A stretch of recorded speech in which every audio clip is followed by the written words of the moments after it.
আইসিটির একজন প্রসিকিউটরের সম্প্রতি একটা ফোনালাপ লিক হয়েছে, যেখানে তিনি আওয়ামী লীগের একজন সাবেক এমপির জামিন করিয়ে দেবার জন্য 1 কোটি টাকা ঘুষ চাইছেন। আহ, মানে এরকম কি লেনদেন করতে হচ্ছে নেতাকর্মীদের? আচ্ছা, প্রথম কথা হচ্ছে যে আপনি যার কথা বলছেন তিনি আমার মামা, জনাব ফজলে করিম চৌধুরী। উনি রাউজানের এমপি ছিলেন আওয়ামী লীগ থেকে। আমি মামলার কাগজ যতটুকু পড়েছি, তাতে করে আসলে তাকে এই মামলার সাথে সন্নিবেশিত করার কোনো সুযোগ আছে বলে আমার মনে হয়নি। অফকোর্স আপনি যে কথোপকথন শুনেছেন এটা তো সত্য, টাকা তো চেয়েছে। এখন আইসিটির মামলায় যে টাকা পয়সার লেনদেন হতে পারে, তাহলে অবশ্যই এর থেকে লঘু যে মামলাগুলো আছে সেখানে তো নিশ্চয়ই টাকা পয়সার লেনদেন হচ্ছে। এবং হ্যাঁ, এটা তো সত্যি, যেমন ধরেন আমার নামে অনেক মামলা, আমার নাম সরিয়ে নেওয়ার জন্য তো আমাকে বাংলাদেশ থেকে ফোন করে বলা হয় যে আপনি এত টাকা দেন, আপনার নাম কাটিয়ে দিচ্ছি, আপনি এত টাকা দেন, আমরা এভিডেভিট করে দিচ্ছি। কারা বলছে, কারা রিয়েলিটি। বলছে টাকা চাইছে কারা? না, আমি তো আর আপনাকে নাম বলবো না কারা বলছে। কেন হ্যাঁ, নাম বললে কি হবে?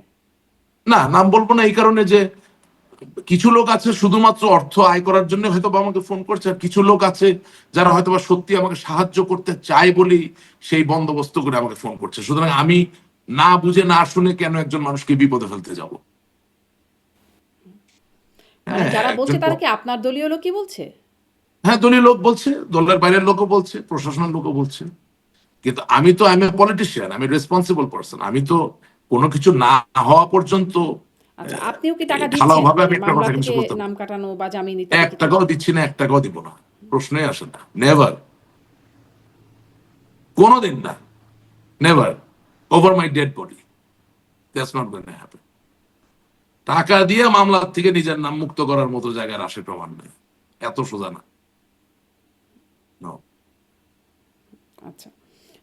কিন্তু টাকা দিয়ে নিশ্চয়ই অনেকে মুক্ত হচ্ছেন, এই জন্য নিশ্চয়ই টাকার হয়তো লেনদেন বা, চাইছেন। হ্যাঁ, আচ্ছা। অনেকে অনেকে আমাদের অনেক সাবেক মন্ত্রী আছেন, টাকা দিয়েছেন, দিয়ে এভিডেভিট আপনি হয়তো করিয়েছেন। দেশের বাইরে আছেন, ফলে আপনাকে দিতে হচ্ছেন। দেশে যারা আছেন তাদের তাদের ব্যাপারে কি জানেন কিনা না, যে? দেশের বাইরে থাকলে কেন দিতে হবে না? মানে আমাকে আপনার তো তো একদিন তার দেশে ধরছে না, ফিরতে হবে। আপনাকে তার ধরতে পারবে না এখন। আমার নামে যদি রায় হয়ে যায় আমি তো জীবনে বাংলাদেশে ফিরতে পারবো না। বাংলাদেশ ছাড়া কোথায় গতি আছে? আমার বাংলাদেশ ছাড়া যদি অন্য কোনো গতি থাকতো তাহলে আপনার প্রোগ্রাম করতাম কেন? মানে রায় হয়ে গেলেও এখন রায় বদলে যায়, বদলে গিয়ে আবার সেটা হতে পারে, সংসদেও চলে সেটা যায়। আরেক রায় বদলাতেও তো খরচ হয়। রায় বদলাতেও অনেক সময় খরচ হয়, সেটা তো আরেক জিনিস। আচ্ছা, কিন্তু ঠিক আছে। বাস্তবতা হচ্ছে তাহলে যে যারা আমাদের অন্তত অনেক আপনাকে মন্ত্রী, সেই অফারটা করছেন তারা বার্তা পেয়ে গেলেন যে আপনি আসলে টাকা দিবেন না।